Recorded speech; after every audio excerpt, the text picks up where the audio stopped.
चलिए आज बात करते हैं एक ऐसे जबरदस्त सफर की, एक ऐसी घर वापसी की कहानी जिसमें मंजिल से ज्यादा सफर ही सब कुछ बन जाता है। बस ये एक लाइन ओडिसियस की पूरी कहानी का दर्द बयां कर देती है। सोचिए, 10 साल तक चली भयानक जंग तो खत्म हो गई, पर असली इम्तिहान, घर लौटने का इम्तिहान, तो अब शुरू होना था। तो ट्रॉय की दीवारें तो गिर चुकी हैं। इथाका का महान राजा ओडिसियस, जिसकी एक चाल ने पूरी जंग का पासा पलट दिया, अब उसके सामने है उसकी जिंदगी की सबसे बड़ी चुनौती। एक तरफ घर और दूसरी तरफ एक विशाल अनजान समंदर। उसके दिलो दिमाग पर बस एक ही नाम था, इथाका। उसका छोटा सा राज, उसकी पत्नी पेनेलोप और उसका बेटा टेलीमेकस, जिसे उसने 10 साल से देखा तक नहीं था। कागज पर तो ये सफर बड़ा सीधा साधा लगना चाहिए था, है ना? लेकिन ये सफर सिर्फ लंबा नहीं था। नहीं, ये शापित था।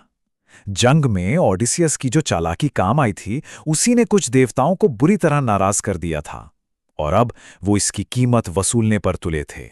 शुरुआत में तो लगा सब ठीक है। कुछ दिनों तक समंदर एकदम मेहरबान रहा, हवाएं सही थीं, लहरें शांत। पर ये तो बस एक बड़े तूफान से पहले की खामोशी थी। एक ऐसा तूफान जिसे एक नाराज देवता ने खुद तैयार किया था। अब होता यह है कि थके हारे और भूखे सैनिक एक अनजान हरे भरे आइलैंड पर पहुंचते हैं, और वहां उन्हें एक गुफा दिखती है जो इतनी अच्छी है कि यकीन करना मुश्किल है। ऐसा लगता है मानो किसी ने खास उनके आने का ही इंतजाम किया हो।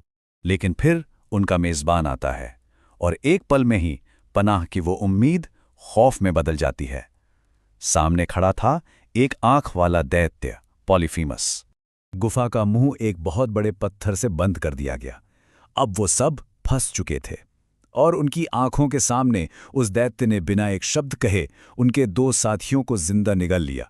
उस गुफा में अब सिर्फ डर ही सांस ले रहा था। ओडिसियस को पता था, यहां ताकत से बात नहीं बनेगी।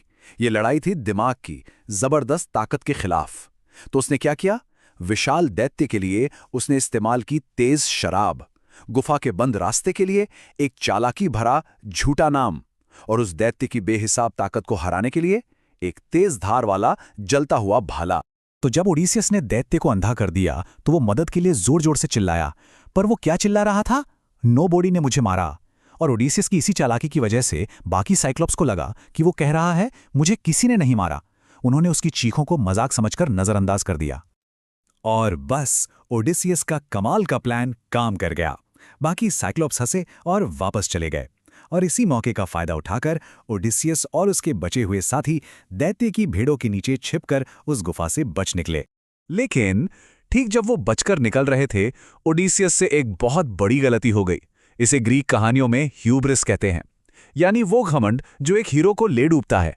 जीत के नशे में उसने चिल्लाकर उस अंधे दैत्य को अपना असली नाम बता दिया। पर सवाल यह है कि उसने ऐसा किया क्यों? शायद अपनी जीत का सारा क्रेडिट वो खुद लेना चाहता था, और यही घमंड उसकी पूरी यात्रा के लिए एक श्राप बन गया। क्योंकि पॉलीफीमस कोई मामूली दैत्य नहीं था, वो समुंदर के देवता पोसाइडन का बेटा था, और उसने अपने पिता से बदला लेने की दुआ की। और समंदर ने अपने बेटे की पुकार सुन ली। पूरे 9 दिन और 9 रात सब कुछ एकदम सही चला। हवाएं उनके साथ थीं, और वो घर के इतने करीब पहुंच गए थे कि उन्हें इथाका के किनारे की रोशनियां भी दिखने लगी थीं। मंजिल बस हाथ बढ़ाने की दूरी पर थी। पर जैसे ओडिसियस अपने घमंड का शिकार हुआ, ठीक वैसे ही उसके साथी लालच में आ गए। जब ओडिसियस सो रहा था तो उन्हें लगा कि इस थैली में जरूर कोई खजाना है जो उनका कप्तान उनसे छुपा रहा है, और बस उन्होंने वो थैली खोल दी। और उस थैली से निकला उल्टी दिशा की हवाओं का एक भयानक तूफान। एक ऐसा तूफान जिसने उनके जहाज को वापस वहीं फेंक दिया जहां से उन्होंने ये सफर शुरू किया था। हाथ आए हुई मंजिल एक झटके में उनसे छिन गई।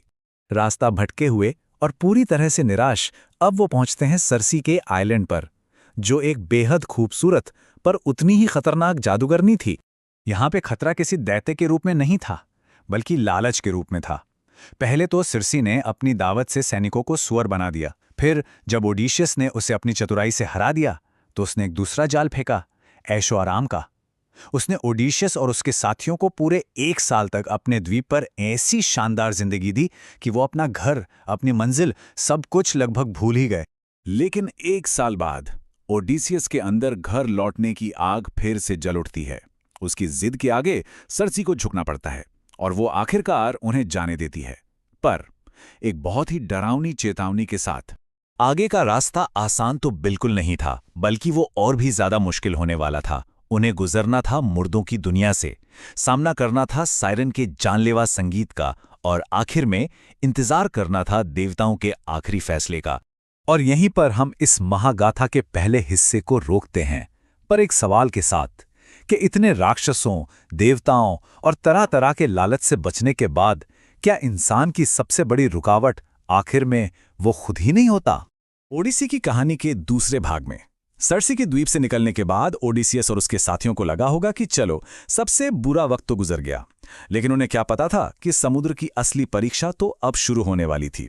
एक ऐसी यात्रा जहां जिंदा लोग मौत से बात करते हैं और समंदर सब कुछ छीन लेता है।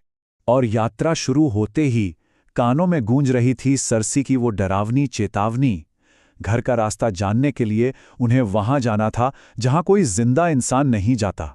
मतलब दांव पर सब कुछ लगा था। तो पहला पड़ाव अंडरवर्ल्ड यानी मृतलोक। ये कोई आम सफर नहीं था, ये एक ऐसी जगह की यात्रा थी जहां भविष्य जानने के लिए अतीत की आत्माओं से मिलना था। एक ऐसी जगह जहां कोई जिंदा इंसान जाने की हिम्मत तक नहीं करता। जरा सोचकर देखिए उस जगह के बारे में, जहां सूरज की रोशनी तक नहीं पहुंचती, जहां लहरों में भी कोई शोर नहीं होता, एकदम खामोशी। यहीं पर ओडिसियस देवताओं के कहे अनुसार बलि देता है, और फिर धरती से जैसे एक धुंध सी उठती है और उसमें से निकलने लगती हैं छायाएं, परछाइयां। ये वो सैनिक थे जो जंग में मारे गए, पुराने राजा थे, भूली बिसरी आत्माएं थीं। माहौल में एक ऐसा डर था जो हम जिंदा लोगों की दुनिया में महसूस भी नहीं कर सकते। और उसी भीड़ में से एक परछाई आगे आती है। ये था अंधा भविष्यवक्ता टाइरेसियस, जिसकी आंखें तो नहीं थीं, लेकिन वो आने वाला कल देख सकता था। और उसने जो पहला वाक्य कहा वो सीधा ओडिसियस के दिल में किसी तीर की तरह चुभ गया। टाइरेसियस की बातें सिर्फ एक चेतावनी नहीं थी, ये तो एक तरह का फैसला था, पहले से लिखा हुआ भाग्य। पहला, तुम घर पहुंचोगे पर देर से और एकदम अकेले। दूसरा, तुम्हारे सारे साथी मारे जाएंगे। और तीसरा और सबसे जरूरी, सूर्यदेव के पवित्र पशुओं को कोई नुकसान नहीं पहुंचना चाहिए। अगर ऐसा हुआ तो विनाश पक्का है। मतलब हर एक बात भविष्य की एक भयानक तस्वीर दिखा रही थी। तो मृत लोक की उस खौफनाक यात्रा के बाद जहाज वापस नीले समंदर में आ गया। लगा कि चलो अब सब ठीक होगा, लेकिन नहीं। अब जो खतरा सामने था वो आंखों से दिखने वाला नहीं था, बल्कि कानों से सुनाई देने वाला था। ये सायरन, ये कोई आम जीव नहीं थे। उनका गीत, वो तो जैसे हर नाविक के दिल की सबसे गहरी इच्छा को जानता था। किसी को ज्ञान का वादा, किसी को शांति का। लेकिन ये सब एक धोखा था। जो भी उस गीत के जादू में फंसा, उसका जहाज सीधा चट्टानों से टकराकर चकमाचूर हो गया। लेकिन ओडिसियस ठहरा ओडिसियस। उसमें एक बहुत ही चतुर पर उतनी ही खतरनाक योजना बनाई। वो उस गीत को सुनना चाहता था और जिंदा भी बचना चाहता था। तो प्लान ये था, सारे साथियों के कानों में मोम भर दिया जाएगा और ओडिसियस को जहाज के मस्तूल से कसकर बांध दिया जाएगा। और हुक्म साफ था, मैं कितना भी चिल्लाऊं, गिड़गिड़ाऊं, मुझे खोलना मत, किसी भी हालत में नहीं। सायरन के जानलेवा गीत से तो वो बच निकले, लेकिन आगे ऐसी चुनौती थी जिसका कोई सही जवाब था ही नहीं। एक ऐसा चुनाव जहां हारना तय था, जहां सिर्फ बलिदान ही एकमात्र रास्ता था। अब देखे, एक तरफ थी स्काइला, 6 सिरों वाली एक दैत्य जो जहाज के पास आते ही अपने 6 मुंह से 6 सैनिकों को झपट लेती थी। और दूसरी तरफ थी किरिब्डिस, एक ऐसा विशाल भंवर जो पूरे के पूरे जहाज को ही निगल सकता था। मतलब एक तरफ 6 लोगों की पक्की मौत और दूसरी तरफ सबकी मौत। ओडिसियस को इन्हीं दो में से एक को चुनना था। ओडिसियस ने स्काइला का रास्ता चुना। ये एक बहुत ही क्रूर हिसाब किताब था। कुछ लोगों की जान देकर बाकियों को बचा लिया जाए। पूरे जहाज को तबाह होने देने से बेहतर था कुछ लोगों की कुर्बानी दे दी जाए। और इस फैसले की कीमत थी 6 जानें। उसने पीछे मुड़कर नहीं देखा। सोचिए, यही तो एक लीडर होने का बोझ है। जैसे ही स्काइला ने उन 6 सैनिकों को हवा में उठाया, उनकी चीखें गूंज रही थीं। लेकिन ओडिसियस ने पलटकर देखने की हिम्मत नहीं की। वो जानता था कि यह दर्दनाक फैसला जरूरी था। कुछ फैसलों का दर्द एक राजा को अकेले ही सहना पड़ता है। इन सब मुश्किलों के बाद आखिरकार वो एक शांत द्वीप पर पहुंचे। ये सूर्यदेव हेलियोस का द्वीप था। चारों तरफ खूबसूरती, शांति, लेकिन यही शांति सबसे बड़ा धोखा थी, और यहीं पर बरसने वाला था सूर्य का प्रकोप। ओडिसियस ने अपने थके हारे भूखे साथियों को टायरेसियस की भविष्यवाणी फिर से याद दिलाई। उसने सख्त चेतावनी दी, इस द्वीप पर जो सुनहरी गायें हैं उन्हें कोई हाथ नहीं लगाएगा।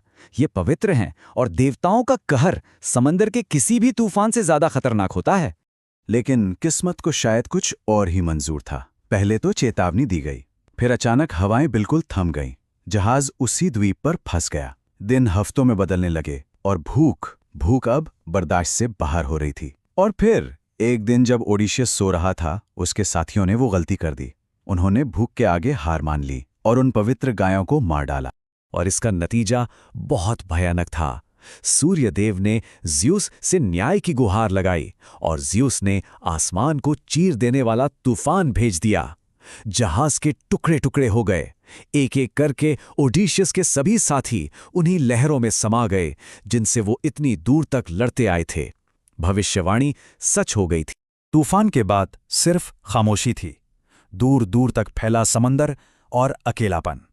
ओडिसियस अब बन चुका था स्वर्ग का कैदी। उस भयानक तूफान के बाद सिर्फ एक इंसान जिंदा बचा था, सिर्फ एक, ओडिसियस, अकेला, एक टूटे हुए तख्ते के सहारे समंदर के रहमो करम पर।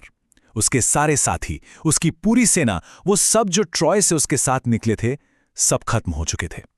और बहते बहते वो एक ऐसे द्वीप पर जा पहुंचा जो किसी जन्नत से कम नहीं था। ये थी ओजीजिया, अमर अप्सरा किलिप्सो का घर। किलिप्सो ने उसे बचाया और उसके सामने एक ऐसा प्रस्ताव रखा जो किसी भी थके हारे इंसान के लिए एक सपने जैसा था। हमेशा की जिंदगी, अमरता और कभी न खत्म होने वाला सुख। और ओडिसियस उस खूबसूरत द्वीप पर रहा। 1-2 दिन नहीं, पूरे 7 साल। सोचिए, 7 साल। वो एक तरह से जन्नत में कैद था, आराम था, सुरक्षा थी, लेकिन वो अपनी दुनिया से दूर होता जा रहा था और उसकी दुनिया उसे भूल रही थी। लेकिन अमर होने के उस वादे के बावजूद ओडिसियस हर शाम बस समंदर को देखता रहता था, अपने घर इथाका के बारे में सोचते हुए। और यही इस कहानी का सबसे गहरा सच है कि कुछ लोग अमरता नहीं चाहते, वो बस घर चाहते हैं। कैलिप्सो ने उसे पूछा भी, क्या मेरे प्यार में कोई कमी थी? पर ओडिसियस ने कोई जवाब नहीं दिया। वो बस चुपचाप अपनी नाव बनाता रहा और निकल पड़ा। पर कैलिप्सो का आइलैंड छोड़ देना तो बस शुरुआत थी। असली मुश्किल तो अब आनी थी। समुद्र के देवता पोसाइडन का गुस्सा। एक ऐसा भयानक तूफान आया जिसने उसकी नाव के टुकड़े टुकड़े कर दिए। कई दिन, कई रातें वो मौत से लड़ता रहा, जब तक एक देवी की मदद से वो फेशियन लोगों के किनारे पर नहीं जा लगा। इथाका पहुंचकर भी ओडिसियस अपने घर नहीं पहुंच पाया। उसे अपने ही घर में एक अजनबी बनना पड़ा, सच्चाई जानने के लिए। सोचिए, 20 साल बाद जब कोई घर लौटता है तो क्या उम्मीद करता है? पर ओडिसियस को क्या मिला? उसका महल अब घर नहीं था, वो तो बन चुका था एक अड्डा जहां हर तरफ अफरा तफरी थी। लालची लोग उसकी दौलत उड़ा रहे थे। उसकी पत्नी पेनेलोप पर दूसरी शादी के लिए जोर डाला जा रहा था। मतलब पूरा का पूरा राजपाट बिखर चुका था। अब ऐसे मुश्किल हालात से कोई कैसे निपटे? तो देवी एथेना ने उसे एक जबरदस्त हथियार दिया, एक भिखारी का भेष। ये सिर्फ छिपने का तरीका नहीं था, नहीं, ये तो उसे एक छाया बनाने के लिए था। एक परछाई जो बिना किसी की नजर में आए अपने ही घर, अपने ही लोगों की असली सूरत देख सके और हां, अपने सब्र को भी आजमा सके। और इसी भेष में उसे शायद सबसे तकलीफदेह चीज सहनी पड़ी। अपने ही महल के आंगन में अपने ही लोगों से उसे बेइज्जती मिली, उसका मजाक उड़ाया गया। पर हर एक ताना, हर एक अपमान उसके इरादे को और पक्का कर रहा था, जैसे आने वाली लड़ाई के लिए उसकी तलवार पर धार रखी जा रही। और अब कहानी अपने क्लाइमैक्स पर पहुंचती है, धैर्य और धनुष। यहां एक नहीं बल्कि 2 इम्तिहान होने थे। एक तरफ पेनेलोप की वफादारी का इम्तिहान और दूसरी तरफ ओडिशियस की उस काबिलियत का जो लगभग नामुमकिन थी। तो पहले बात करते हैं धैर्य की। ये जो नंबर है ना 20, बस ये एक नंबर ही काफी है। 20 साल तक पेनेलोप ने उम्मीद और भरोसे के साथ इंतजार किया। उसके सब्र का इससे बड़ा सबूत और क्या हो सकता है? अब बारी थी ताकत के इम्तिहान की। पेनेलोप ने एक शर्त रख दी कि जो भी ओडिसियस के उस भारी भरकम धनुष पर डोरी चढ़ा देगा, वो उसी से शादी कर लेगी। फिर क्या था, घमंड में चूर वो सब एक एक करके आए और एक एक करके नाकाम होते गए। उन्होंने खुद ही साबित कर दिया कि वो इस सिंहासन के लायक ही नहीं हैं। और फिर सबके बीच से वो भिखारी आगे बढ़ा। जरा उस मंजर के बारे में सोचिए। हर कोई उस पर हंस रहा था, उसका मजाक उड़ा रहा था। पूरा का पूरा हॉल ठहाकों से गूंज रहा था। और फिर अचानक सब तरफ सन्नाटा छा गया। उस भिखारी ने बड़ी आसानी से, मानो कोई खेल हो, उस धनुष पर डोरी चढ़ाई और तीर चला दिया। तीर सीधा निशाने पर जाकर लगा। बस उसी एक पल में उस भिखारी का भेष उतर गया और राजा सामने आ गया। तो भेष उतर चुका था, सच्चाई सबके सामने थी। अब सब्र का वक्त खत्म हो चुका था। अब वक्त था न्याय का और पुनर्मिलन का। इसके बाद जो कुछ भी हुआ उसे बयान करने के लिए बस एक ही शब्द काफी है, न्याय। ये कोई बड़ी शानदार लड़ाई नहीं थी, नहीं, ये तो बस उस बिगड़ी हुई व्यवस्था को तेजी से और बेरहमी से वापस पटरी पर लाना था। ओडिसियस और उसके बेटे टेलीमैकस ने हर उस शख्स को सजा दी जिसने उनके घर की बेइज्जती की थी। राजपाट तो वापस मिल गया था, पर क्या रानी का दिल जीता जा सका था? पेनेलोप का मन इतनी आसानी से मानने वाला नहीं था। अभी उसकी तरफ से एक आखिरी और सबसे निजी इम्तिहान बाकी था।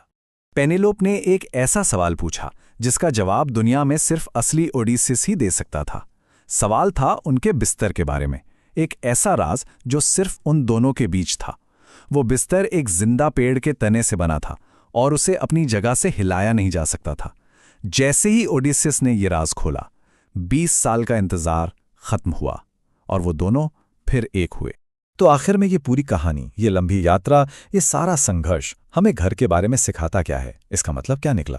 ये कहानी है दिमाग की ताकत पर जीत की। ये कहानी है सब्र की, जो 20 साल के फासले पर भी भारी पड़ा। ये कहानी है उस प्यार की जो इतने सालों में जरा भी कम नहीं हुआ। और सबसे बढ़कर ये कहानी है घर को एक बिल्कुल अलग नजर से देखने की। और आखिर में ये हमें एक बहुत गहरे सवाल के साथ छोड़ जाती है कि घर आखिर है क्या? क्या वो सिर्फ एक जगह है, या फिर उस जगह तक वापस पहुंचने का वो पूरा सफर? शायद ओडेसी हमें यही बताती है कि घर वो मंजिल है जिसके लिए हर सफर, हर मुश्किल मंजूर है,